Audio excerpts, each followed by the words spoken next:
North Korea's human rights situation can be a contentious topic to raise while pursuing a pro-engagement policy.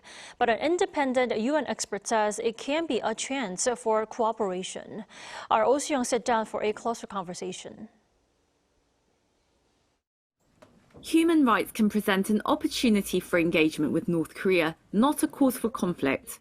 That's according to Elizabeth Salmón, the United Nations Special Rapporteur on Human Rights in North Korea, during her trip to Seoul. Speaking to the press on Friday, the expert said North Koreans continue to face deterioration of their rights to food, movement, and political and civil freedoms.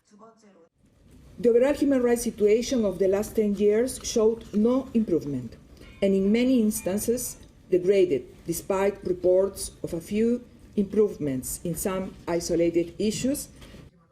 Ahead of a periodic report next month, Salmón reflected on South Korea's latest policy to achieve peaceful coexistence with the North. Published Tuesday, the policy spotlights humanitarian cooperation in a more dovish than confrontational approach to human rights. While backing the push for engagement, Salmón stressed that human rights should still be front and center of any dialogue with Pyongyang. But it can be raised not as a problem, but an opportunity to improve the lives of North Korean citizens.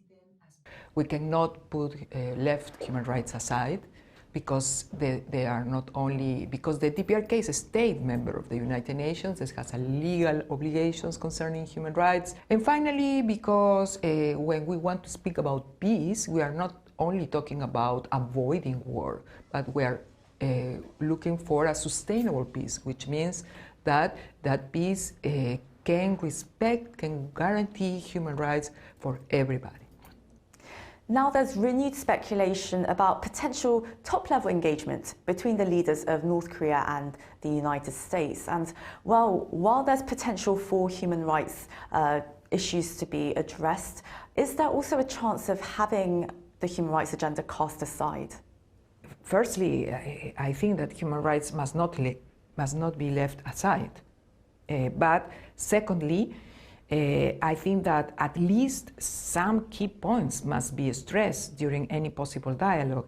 Reunification of families, the situation of detainees, prisoners of war and abductees, the possibility of the United Nations to work again inside the DPRK and to provide an independent monitoring mechanisms.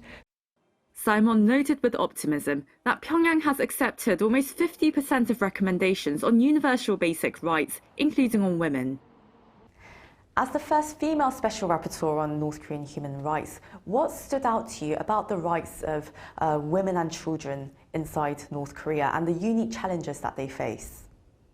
Well, you know, North Korean women are very courageous. They used to work in Jangmadang, these informal markets. They provide resources for their families. Secondly, the majority of escapees going to China, for instance, they are women, around 70% of escapees.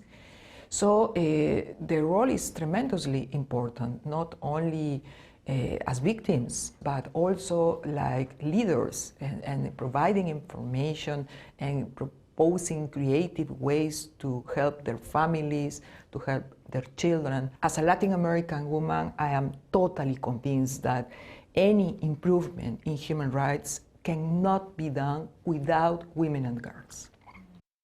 Salmón also highlighted the rights of North Korean escapees as individuals, not merely victims, putting them at the center of designing psychological care and social integration.